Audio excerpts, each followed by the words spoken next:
ആ ഹോസ്പിറ്റലിലെ 10,000 പേര് ഉപയോഗിക്കുന്ന ബാത്റൂമിൽ ആ ടാങ്ക് എത്ര വലുതായാലും ശരി, അതിലെ മുഴുവൻ സാധനങ്ങളും മാറ്റിയ ഈ സാധനം കിട്ടും.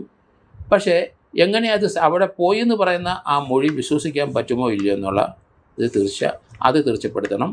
രണ്ടാമത്, ഇവർ ഈ രീതിയിൽ ആരെങ്കിലും സാമാന്യ ബോധമുള്ള നാട്ടുകാരുടെ ഒരു ബോധമെങ്കിലുള്ള നാട്ടുകാർക്കെങ്കിലും ഇതെങ്ങനെയാണ് പരിഹരിക്കട്ടെ എന്ന് അവർക്കറിയാം. പക്ഷേ അവർ പോലും കാണിക്കാത്ത മണ്ടത്തരങ്ങളാണ് കാണിച്ചത്. ക്ലോസറ്റിൽ അവിടെ അവർ ഒരു അറസ്റ്റ് ചെയ്ത സ്ത്രീയെ അവരെ ബാത്റൂമിൽ ആരെങ്കിലും കൊണ്ടുപോകുമോ? അത് അതിനകത്തുള്ള വീണ എങ്ങനെയാണ് എടുക്കുന്നത്? അത് ഫ്ലഷ് ചെയ്ത് അവർ കളയത്തില്ലേ? ഇവർ നേരത്തെ ഇതുപോലൊരു കേസിനകത്തുനിന്ന് ഉൾപ്പെട്ട സ്ത്രീയാണ്. അവർ മോഷണം തൊഴിലാക്കിയ ഒരു സ്ത്രീയാണ്. സാധാരണ ഇങ്ങനെയുള്ള കാര്യം അവർ വിഴുങ്ങും. പിന്നീട് അവർ വീട്ടിൽ പോയി അവരെ സംശയിക്കുന്നില്ലെങ്കിൽ അത് തീർച്ചയായിട്ടും മലത്തിൽ കൂടെ വെളി വരുമ്പോൾ അവരെടുക്കും. അതേ സമയത്ത് നേരത്തെ ആ കുട്ടിയുടെ മാല വിഴുങ്ങുന്നതിന് തൊട്ട് മുമ്പ് ഒരു ദിവസമോ തലേദിവസമോ വേറെ എവിടെയോ പോയി ഒരു ചെറിയ കമ്പിലൂടെ മുട്ടിച്ചു. അതൊരു സംശയം തോന്നിക്കഴിഞ്ഞപ്പോൾ അത് വായിലിട്ട് വിഴുങ്ങി.